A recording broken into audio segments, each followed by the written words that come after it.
Everybody drives their trucks. Everybody drives their trucks to a place. Welcome to the episode of Trucks where we eat a full pound of every kind of boar's head deli meat and rate them all from best to worst. You know, Spam, I didn't know you had that in your pocket, and you've taken me completely off guard. Yeah, welcome to Trucks. I don't. I have a prediction that the best kind of boar's head pound of meat the best kind is going to be the one that we eat first, and the worst kind is going to be the one that we eat last. That seems right. I mean, maybe a few extra points for roast beef, wherever it appears along that curve. I like the honey glazed turkey. You ever tried the honey glazed turkey? Yeah, you know, I'm not much for sweet meats, to be honest with you. I don't like my meats sweet. I prefer my meats to be mostly savory. Yeah, that's fair enough. It's not like that sweet. I think of it as savory, but it has a sweetness. It does have a sweetness. Yeah, that's the honey part, or so I've been led to believe. Yeah. All right. Why are you thinking about deli meats, Josh? Did you have a sandwich lately? No, I'm just hungry. I haven't had my dinner just yet. That'll be after the Trucks. Okay. This is where it is in the day's plan, but you're hungry like the wolf. Screw this red light. I don't care about it. Yeah, I mean, it's only 4:30, so it's getting there. I didn't have a very big lunch. All right. Let's use that desire to get to the end of the Trucks and therefore to a sandwich in order to run every red light, speed all the way. Dinner's at the end of the road. I was just going to say pep up the proceedings, but that seems right. You know, I listened to a podcast yesterday because I started following John Boyce on Twitter again. He's a funny Twitterman. He is a funny Twitterman. For me, he's one of those guys who I don't follow, but I might as well because of how frequently people retweet his funny tweets. Ooh, I was going to make fun of you. Or actually, I wasn't. I'm feeling pretty blasé today. Yeah, no, his latest thing has been making tweets that are so banal that they're funny. Like, you know, self-consciously stupid tweets, which I guess is part of his shtick anyway. But I started to miss him, and I realized that it's been about the length of time since we've seen any of his content suggest that there's something big brewing, and I want to be like... I thought he had made an announcement of something. He'd said working on stuff, and then cool. posted a screenshot a while ago, and then working on stuff, and then posted a screenshot. But it's been like 6 months since he's actually released anything.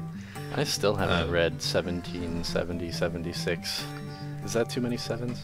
No, that's exactly the right number of sevens, and I think you should. I think it's really good. I probably should. I remember it being really good anyway. Yeah. And also kind of trippy in that way that you like. Yeah, it looked good. The first chapter kind of threw me, but it looked good. Yeah, I'm looking forward to it. But anyway, I followed his Twitter because I was suddenly struck with the idea that he's probably about to produce something. And then he mentioned a podcast, which suggested that other folks at his, SB Nation place had excreted, and it was a podcast documentary about a guy who did Cannonball Run, but for real. You know what Cannonball Run is? I don't. It's you drive across the country as fast as you possibly can, in an extremely illegal fashion. And so it was basically this podcast about this very rich man who bought and souped up a very fancy car and filled it with radar detection equipment and stuff, and drove across the country at speeds between 100 and 150 miles an hour. Drove across the country bribing cops. Just mostly avoiding cops, it turns out. But and incurring the wrath of truckers and other drivers and such. And this whole podcast was basically just like this guy, the podcast producers being like, "Gosh, this is kind of cool. Also, this is like super illegal and not really justifiable in any way. I mean, you put a lot of people's lives at risk." And he's like, "Yeah, I did." I don't suppose that there's dash cam footage of this whole adventure. Oh, right, because you really love the illegal street racing dash cam stuff. I do. I at once do not endorse, but am enthralled by this kind of stuff. There you go. That's pretty much the tone that this podcast hit. You know, was like, this is. I'm super glad that this happened, but really, even if we think about this a little bit, there's no way to justify this behavior. Glad that it happened might be going a bit far. How about not glad that it happened, but glad that I can watch it. Glad to harvest it since somebody did it already. Knowing that it happened, I might. Nobody as well else is getting hurt. I might as well look at it, right? Yeah, yeah. Jeez, that's a slippery slope right there. Anywho, I just thought I would give us a bracing dash of moral relativism to follow up the lunch meat conversation to kick off the trucks this time around. We're in the desert, by the way. We're heading to Oregon, and can you show us what we got? Oh yes, we've got. I hope it shows up. It's cables. It is cables. I've never seen these before, and I like them. We're taking them up to Portland again. We're taking them from northern Nevada into Newport. I think you're going to be following for a lot of this trip, the same route that I recently took to drive to the last Blockbuster video in the country of Bend, Oregon, from Portland. The last 2 trucks, we've been retracing your steps. We have. It's kind of nice, kind of familiar. Speaking of questionable automotive YouTube content, yes, I've got the Trucks channel in a very happy spot where pretty much all of its suggested videos are like car accident compilations. I think that probably is a symptom of low view count. Well, these are the suggestions, not for people viewing the Trucks channel. It's the Trucks account when I log into it. Oh, when you log in, people are like, I assume that you're going to want to watch these grisly pileups. Yeah, based on the content that you produce. Because I spent a while watching these videos. I see. Because I wanted one I wanted like a low impact kind of funny one for one of the intros, which you saw in an earlier episode. But I spent a while harvesting them for that, and also just kind of watching them in trance for a while late at night. Yeah. Honestly, it's my favorite genre of that is the roof peely offy. Try to drive a box truck through a small tunnel, because it's the exact perfect like combination of Schadenfreude and nobody really got hurt. Yeah, it's the worst when like you watch a person get hurt. Those are the worst ones. Yeah, we don't like that. But this has just been a tour of ethically compromised content so far. Well, let's keep it up. I don't like. There's something to be said about these kinds of videos, the car accident videos. Like, it's interesting to get a sort of non-scientific data set for the kinds of accidents that people get into. A tip is when someone's veering off the road, like, don't also veer off the road in the same direction to attempt to avoid them. Or like 2 people just notice that they're both attempting a bad overtake, or one of them's attempting a bad overtake, and they both veer off the road to avoid each other and end up colliding off the road. Like, that's a fascinatingly common thing that happens. Honestly, both of the people involved are responding to the same stimuli and making the same choice that would be correct. Right. If it was just them. Right. It's just that extra little data point that there was somebody else involved. It's the tragedy of the commons, literally, on the road. That's not what that means. It's the prisoner's dilemma. That's what it is. Okay, there you go. Whoa! What little town is this that we're going through at completely unsafe speeds, like Cannonball Run style? We'll never know. And then, whoa! This is turning into this kind of trip. To get to meet.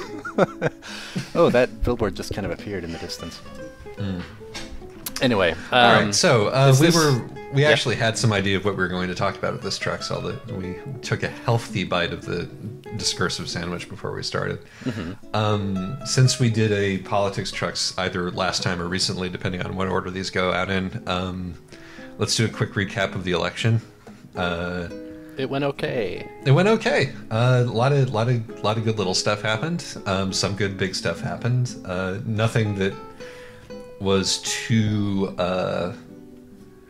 nothing that we couldn't have reasonably expected to happen happened, but everything that most things that we could reasonably expect to happen happened, with a few disappointments, and some of it's still in doubt at this point. It's not an upset that Ted Cruz won. We kind of expected Ted Cruz to win, but how the fuck did Ted Cruz? How does that man win elections?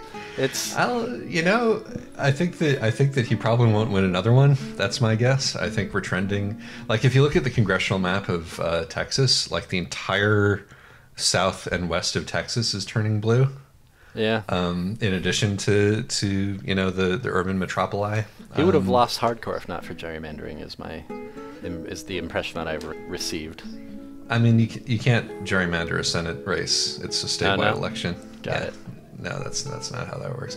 Countrywide, the Democrats got more votes than the Republicans, and there are more Republican senators in Senate races. Democrats get more votes than Republicans total, and Republicans still have a majority in the Senate because the Senate is designed to be an anti-democratic institution in that Delaware weighs as much as Texas in the Senate. Right. That's what's going on.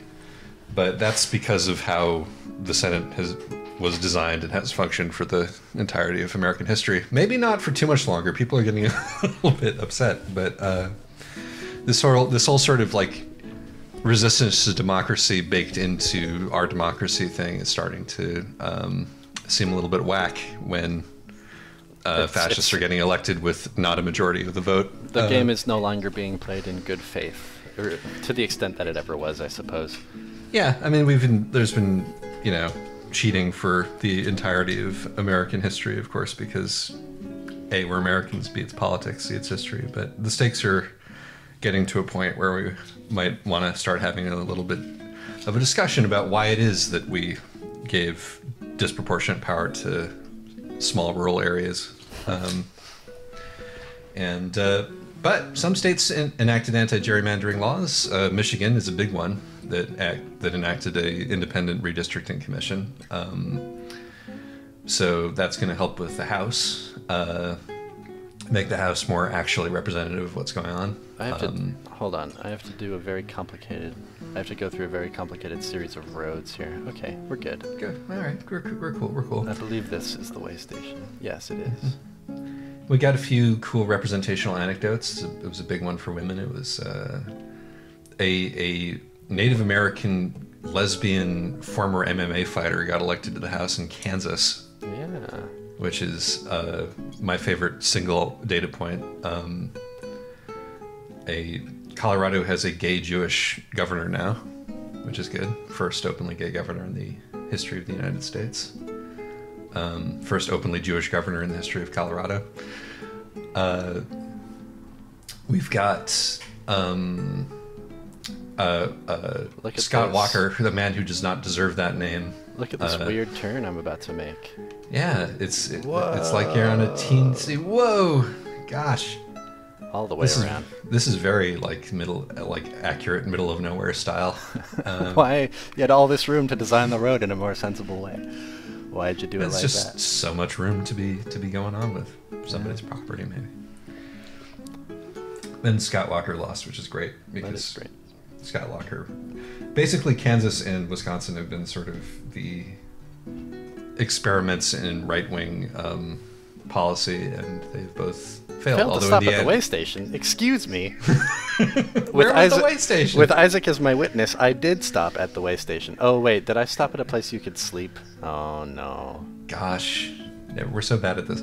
Anyway, I'll stop. I will stop talking about the election, and we can move on. We can talk about the election. That's fine. Is there a point to be made? What do we want to say about the election? The point about the election is that it worked. That it highlighted the things that are not working right about our democracy, but within the bounds of our democracy, the harm reduction worked. The Democrats have the House. How that will play out will sort of belie my statement that it worked. Like, Nancy Pelosi has said that they're booting up the Climate Change Commission in the House again now that they have the majority, which is your big issue. News. I wonder. Yeah, we'll see how that goes. Exactly. It's all going to be. We'll see how that goes. It seems so unlikely that it will go the way it ought to go, doesn't it? Doesn't it? I mean, you learn after a while not to hope for too much, but it's such a tough one to say that about, right? Like, maybe we'll sort of deal with it. Like, yeah, but it's like maybe. I mean, it's also one of those things. Like, maybe we'll sort of deal with it, or maybe even if we tried our very best to deal with it, it's too late. So that's the Trump administration's line. Hey, it's not. It's not implausible, unfortunately. It's not, but fucking hell. Yeah, but like at least they believe that it's happening and think that, you know, something maybe ought to be done about it, which is like such a piddling, sad little thing. But yeah, I bet the Democrats are building the climate change bunkers, same as the Republicans. They're funneling those corporate donations to the same damn place, if you ask me. we know what your opinions on this subject are. I think that we should look and see how it turns out. You know, well, and I'm not saying you're wrong by any stretch of the imagination. My God, I'm not saying you're wrong. Nothing is going to stop us from seeing how it turns out. No, time will. Sparing our untimely demise. I had the depressing thought that there's an unknown amount of time before the rest of the Undertale sequel comes out, and I really want to see how it turns out, which means that I have to stay alive for an indeterminate amount of time in order to stay alive long enough for that to come out.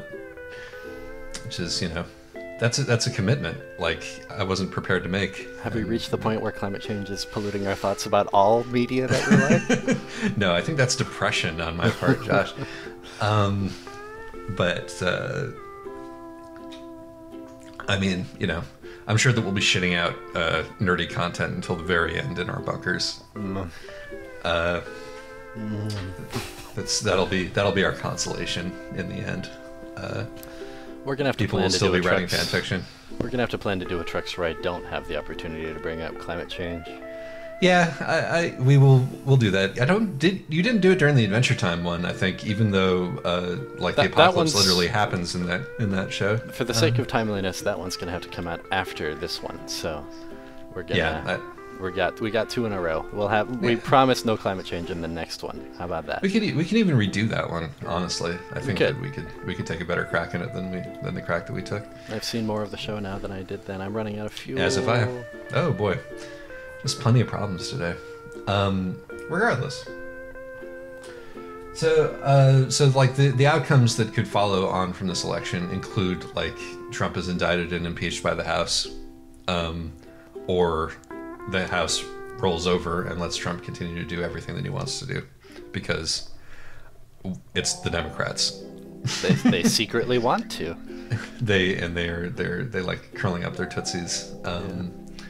So we'll see whether my rather desperate faith in them pays off or not. Inevitably. Let's all hope. We are all crossing our fingers that they will govern. Yes, that would be great. I've discovered burns. Burns on my body. Burns discovered. Burns, Oregon. How is there nowhere to sleep here, man? Or refuel? There is somewhere to refuel. I just need to recklessly cut across this double yellow line. I think that's totally reasonable. I'm not even gonna hit the brakes. Oh my God. I'm gonna hit the brakes. You should now. probably hit the brakes now, yeah. That was cool. Yeah, truck drifting. And I don't believe that you caused any property damage the entire time that you were just doing that. Scared the shit out of the person working in that gas station store. Yeah. Anyway, we're going to do a trucks parking style rigmarole while Josh attempts to undo the damage that he's caused. I've made my bed. What else is on the docket? I believe that we wanted to talk about gamer entitlement. We had that thought. If I recall correctly. You're not feeling super stoked about that? Well, it's a subject on which I always have things to say, but if you have a starting point, let's hear it. Well, I mean, this was in like relation to a humorously minor thing that happened, which sparked a bit of a discussion on the Trucks Discord, and depending on when this goes out, is probably like many news cycles dead. But it was the crowd booing an announcement of a mobile Diablo game when the crowd expected the announcement of a real Diablo game. Sure. And there was a lot of think piecing about whether these crowds were entitled gamer babies. And I took the position that I always find it funny when big companies do PR gaffes. And while it would be difficult to describe the people in this audience as anything other than entitled gamer babies, you know, my Schadenfreude is not particularly discerning in this department. I think that if there's a point that I want to make pursuant to this, it's that I would like people to be wiser about taking into account who the media that they're criticizing is produced by, and how much money is involved in the production of the media, and how wide the spread of that media is. Because it's like, if this exact same thing had happened with a like indie developer or a like YouTube content provider who doesn't charge money for the product that they're doing, I would be up in arms against the entitled babies who dared to boo this person who, you know, gives their lifeblood to make something and didn't make exactly the thing that you wanted. So cry. But because it's Blizzard, I think it's funny. Sure. I definitely don't care that Blizzard got booed. What made a bigger splash on my timeline wasn't the booing itself, but the guy who got up during the questions period and asked them, was this an out-of-season April Fool's joke, and got applauded. And the applause for that heckling, I guess, which, yeah, it is a fine joke, but what leaves a slightly more sour taste is, like, you know, the kind of "you sir win the internet" reactions to that guy. Right. Like raising him up as some kind of folk hero just for heckling the suits on the stage. Like, well, it doesn't matter. It does not matter. But yeah, I guess the thing is that it all begins to feel a little bit more high stakes when it's like often foremost in my mind that the video game world has become like a recruitment site for genuinely shitty organizations. Right. And this kind of culture of like sticking it to the man, like, yeah, there are cases where it is harmless, but how discerning do we trust people to be about that? And so it's not to say that because of this we should say no fun allowed and show respect to the people trying to shove some pay to win shit down our throats or whatever. But I find it difficult to take much pleasure in any of it, I guess. Yeah, I think that we can link this back to politics in general without too much trouble, because like what this is basically being like, I don't want to see activism done by stupid people or violent people. I want to see activism done by people who agree with what I think. And I'm generally pro protest, just across the board. I'm generally pro people being invested in the process that either in the political process or in the process that creates their entertainment or in the process that creates whatever it is that they're, you know, focusing on in their lives, and thinking that they have a voice and behaving as if they have a voice. I think that's good. I don't think that in itself is a symptom of like nasty political maneuverings taking place, even though it's used a lot of the time where it's like, you know, there's an entirely plausible scenario where this person, you know, got up and said, is this an early April Fool's joke, when they announced that Lara Croft doesn't have big boobs anymore? You know, part of it is that or something along those lines. Part of it is that we don't know the first thing about this game yet, besides that it's on mobile, which is like a bullshit thing to complain about. Yes, chances are it will be a bullshit game, but there are plenty of good mobile games. And the company that made it has made a lot of bullshit games that are exactly along these lines. And no, they haven't. This would be their first one. Or are you talking about what? Are you talking about Blizzard? Blizzard has never made a mobile game before. No. But Blizzard isn't making this one either. They're giving the license to a mobile game company that made a bunch of Diablo mobile pay-to-win mobile true. Diablo knockoffs. It is still, I imagine, published by Blizzard. Yes, and they may hold the company to a higher standard and be like, do what you just did, but less venal. Yeah, I'm not for and the we'll record. pay you instead. I am not confident that they will, but it seems pointless to complain before we know anything about the game. It has overtones of, mobile gaming is for girls and casuals. Ah, I see. So even even within this one gesture, there is it could be read as an expression of a woke gamer opinion, which is that loot boxes are evil, or a non-woke gamer opinion, which is that mobile games are for casuals. Right. Very interesting. It's all a sort of Schrodinger's box. We'll Well, have yeah, to wait until the game. We'll have to wait until the game comes out to determine whether this guy was right to make this joke or not. Well, I think that, of course, is distorted because I will hold that he was premature, however it turns out. You should have waited. The heckle should have waited until the game came out. He could have, and also he shouldn't have immediately expressed his opinion either. He should have played all the way through the game so he got the complete experience, and then he could post his heckle on the internet. Here is my stance: announcing a game, saying that this game has a title and a platform. It's very hard for me to perceive that as a PR gaffe. What does it change your opinion any?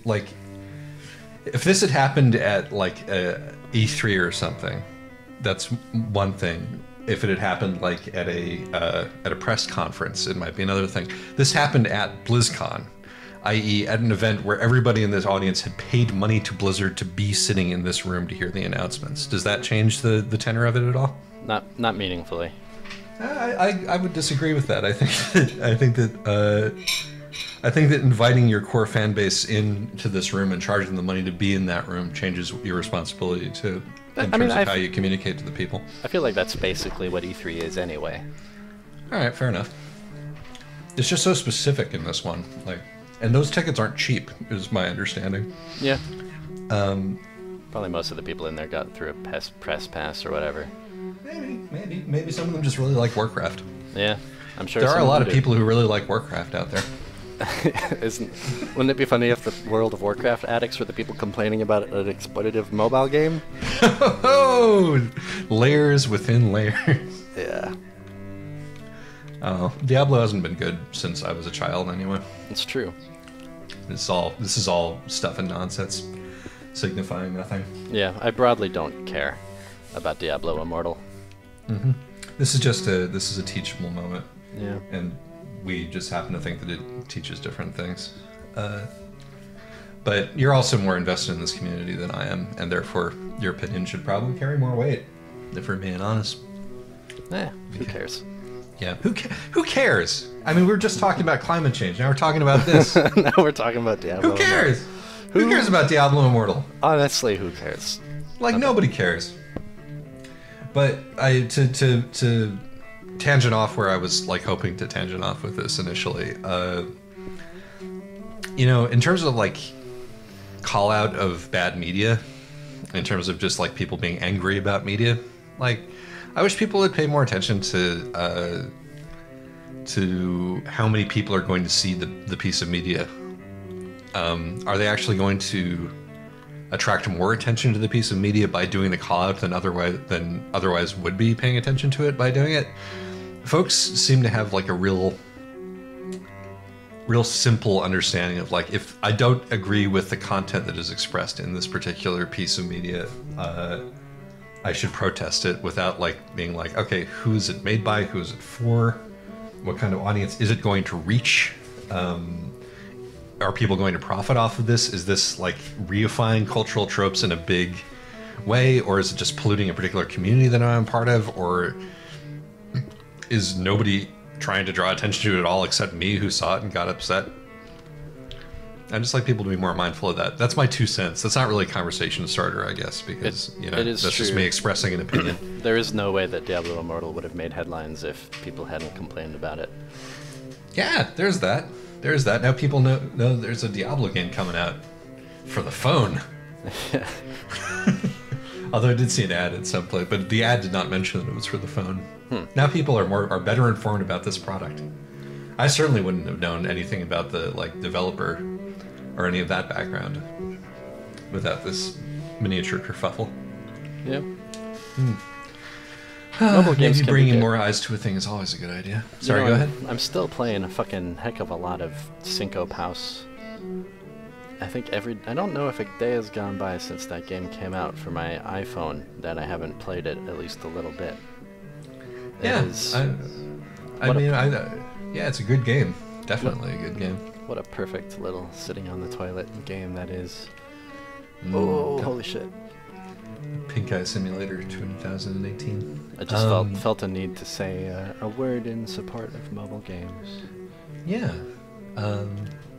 Anything can be a mobile game these days. I got Final Fantasy Tactics on my phone. Diablo could certainly be a good mobile game when you think about it. It is a game. Point, it is a game about clicking.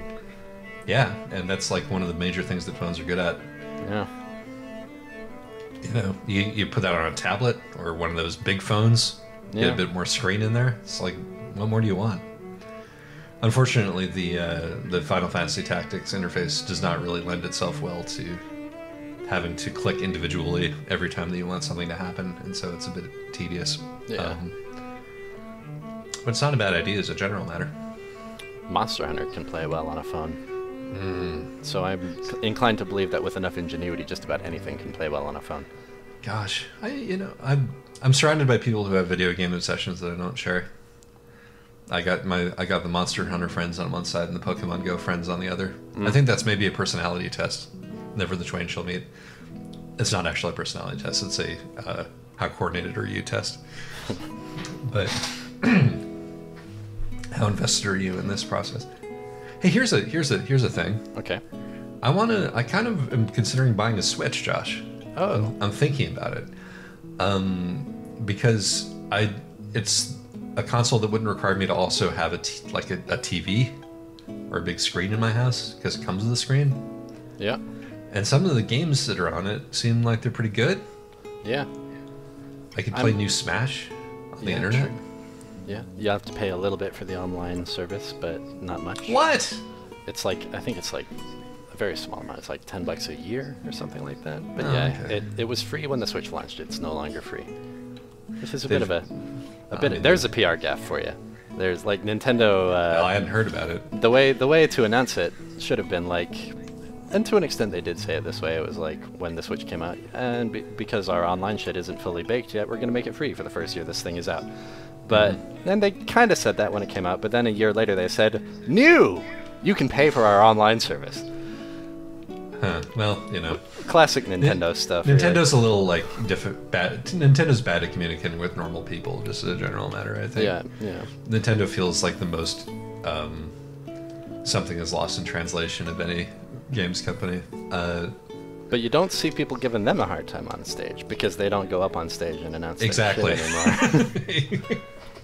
Nintendo understands how this game is played at this point. I think maybe way better than anybody else. But I bet even if they were on a stage, you wouldn't see people booing the announcement of the online stuff. People just love Nintendo. And why wouldn't they? People You are got on a Mario. first name basis with the people who wear the suits and talk about Yeah, Nintendo's Zelda, business decisions. Yeah, people people are just saying Sakurai all over the place on my dash. Yeah. And he does seem to be like this one. I mean, there's how you do it. That's how you manage your PR. You get your lead devs who are like, you know, still slave driving hundreds of overtaxed workers, but you make them kind of self-effacing and harried and put them on camera when they're obviously not comfortable with being on camera. Yeah. And you're like, oh my god, he's so cute. And that pretty much, and oh, he's working so hard. He's obviously working so hard to give us this game, and that overrides any other critical faculties you might have. Because they're all fluffy boys. Yeah, they are. The Nintendo lead devs, from Miyamoto through Sakurai on down. Yeah, Iwata seemed like such a fluffy boy. Yeah. What games are you most interested in on the Switch? I have a Switch. I kind of like the Switch. My dock broke, not like the thing that lets you play it on Oh. the TV. And now I've got to send it in to Nintendo. I've been putting that off because I think they're going to wipe all my saves so that they can say, yeah, your dock's broke. And also I don't have the little back plate of plastic that serves no purpose on the dock. I left that somewhere and it's gone, and I'm wondering if that'll prevent them from honoring the warranty. So I have slightly sour feelings about the Switch. I see. But it is good. It is a good console. I didn't like Odyssey as much as Galaxy, and I don't really love Breath of the Wild. But I'm not interested. I'm definitely not excited about Breath of the Wild. I wouldn't. I'm not going to do that. Just because it's not the kind of game that I like. Sure. It is the kind of game that I like. Is what surprised me. Is the annoying part? Yeah. Yeah. It's just why do I gotta open my menu so much, Zelda? That's the feeling, isn't it? Yeah. Oh boy, we've passed into the mountainous zone. We we went through. This is the great thing about them putting Oregon in here is that like there are 2 entire biomes. We went through Oregon. 3 biomes in this trek. So we started in we desert, went through then we were in desert grassy to, plains. to scrubland, and now we're in Yeah. subtropical forest. So you've evergreen. got your eye on the Switch as like an indie games device. It's pretty good for that. Yeah, I'm definitely invested in wanting to support indie devs via this device that I can carry around. Here's the thing. I also, like the prospect of playing Smash is actually like Yeah. for once on my own system is kind of enticing. Also, to be honest. It looks like a good Smash, and it's a Nintendo game, so you can guess that the weird controller layout that the Switch has will actually probably work well with it. Yeah, and honestly, like the introduction of the Piranha Plant as a Smash character is just so good to me on an aesthetic level that I kind of want to buy this $300 piece of equipment just to play as the Piranha Plant. Yeah. They get their hooks into you eventually, one way or the other. Why aren't they making a new Mario Maker? That's what I want. Everybody wants that. I would immediately buy a Switch if they put out a new Mario Maker for the Switch. Yeah, it's kind of weird that they haven't yet. Oh, Is wait it a because minute. the Mario Maker community is such a mess? Or They did a Mario. Didn't they do a Mario Maker for the Wii U and it kind of sucked? no, that's the only Mario Maker. No, the one for the Wii U. 3DS one is kind of the main one. After that, What? they did the 3DS Mario Maker, I believe, or is it the other way around? Is it that they did the 3DS one and that one kind of sucked? I remember that the second one they released kind of sucked because the discoverability like stuff was just kind of missing. As far as I'm aware, like the only Mario Maker that matters, the only one that I see people interact with on the internet is the Wii U one. Then I must be thinking about the 3DS one because I Yeah. considered picking it up at some point, and then I heard that they messed it up. Maybe that's why they're hesitating to do a new one, because the challenge of like bringing the same kind of community which has made the current one so vital for so long is too challenging. Could be. But God, no, Mario Maker as it is just like an eternal faucet of content, and I think my one big gaming regret is that I haven't been able to play Mario Maker. The one big gaming regret. My one big like console gaming regret. It's the one console game that I'm sad that I haven't gotten to play because I haven't had a console. I'm just kind of stuck on the phrase. My one big gamer regret. I said gaming regret. Same thing. Let's modify it to gamer regret. My one big gamer regret Excuse is me, Mario buddy. Maker related. Whoa, he's cannonball running over there. Oh, I touched him. That's He your should have. fault. I would not have attempted to make that turn while that was happening if I was him. Yeah, he's a robot. Okay. Yeah. So I think that sort of runs through it. I want to play. I think like playing Samurai Gun 2 on the Wii would feel great. On Samurai Gun 2, on the Switch would feel great once that comes out. Yeah. If it has net play, oh my god, I'm so like. I mean, they haven't confirmed or denied. Yeah, netplay would be the bomb.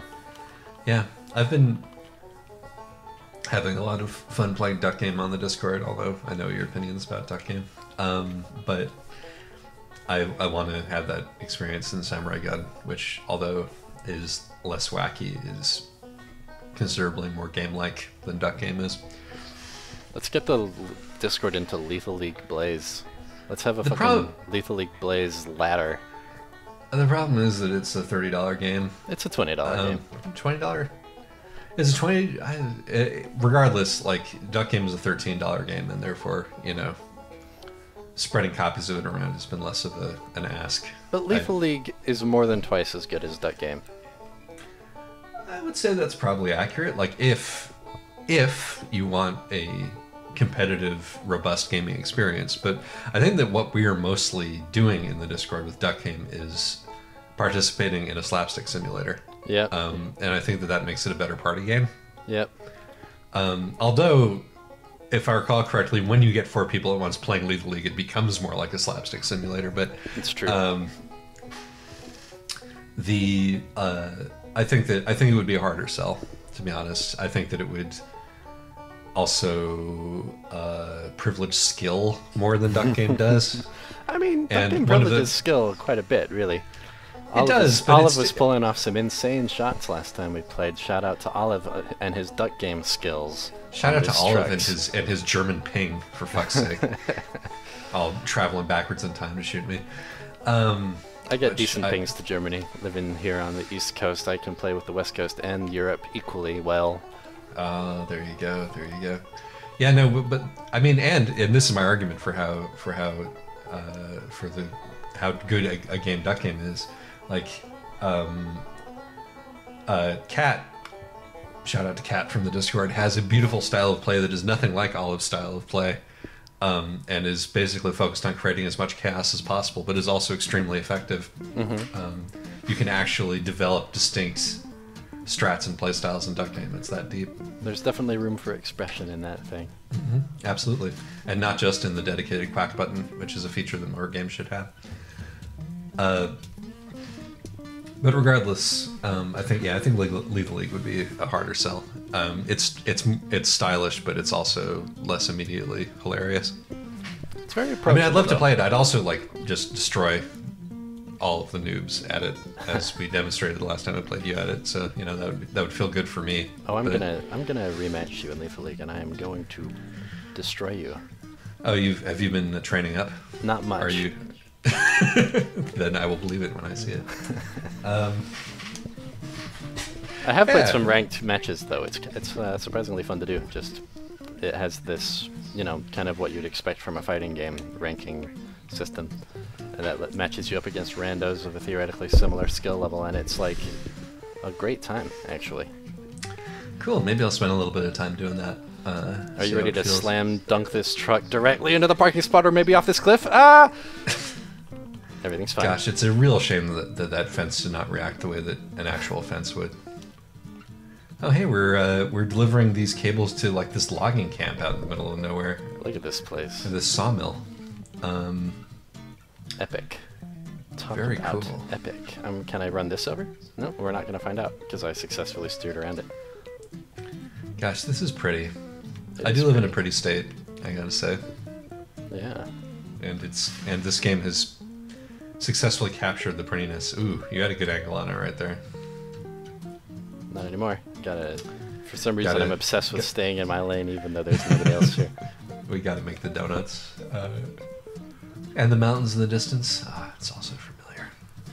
This kind of reminds me of the factory we once delivered something to a long, long time ago, when it was in a different state, of course, but it was in California, and you and I made the joke that Nipper of CS Gone Home fame should make an American Truck Simulator map, because look at this factory. And then Nipper added in the comments, like, I think months later, on it, dude. Sweet. So even though he was lying, that's well, still pretty sweet.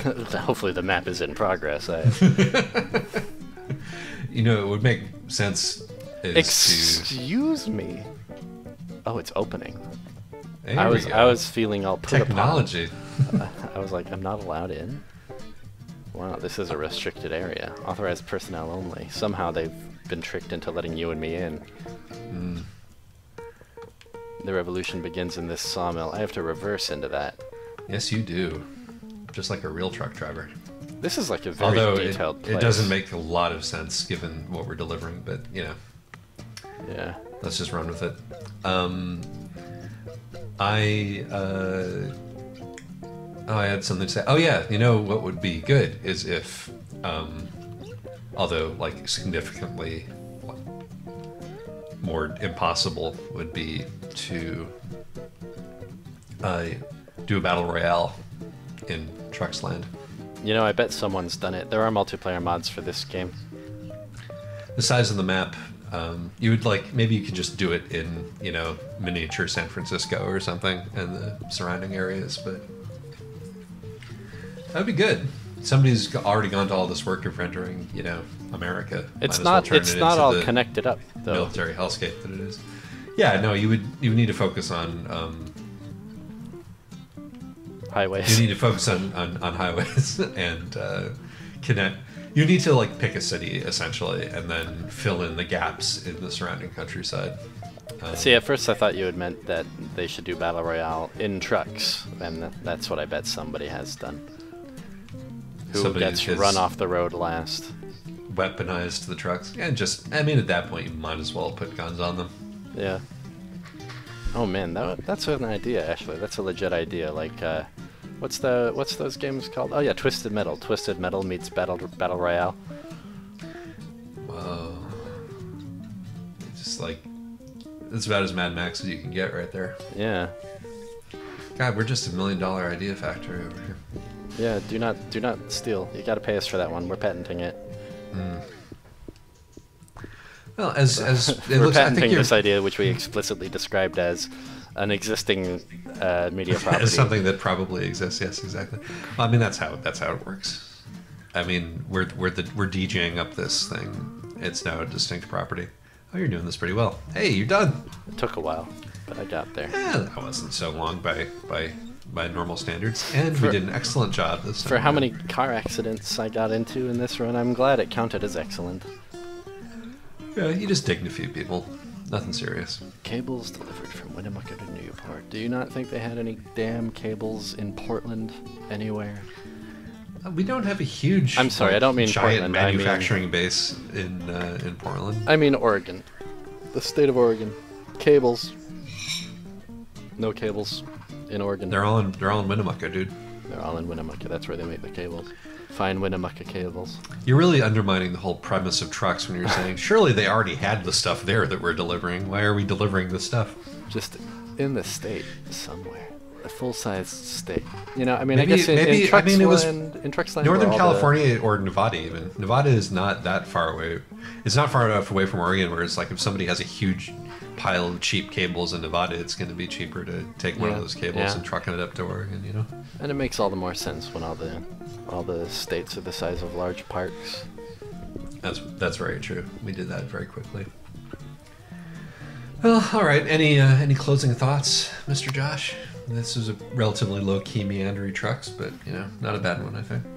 I'm coming around to the corned beef.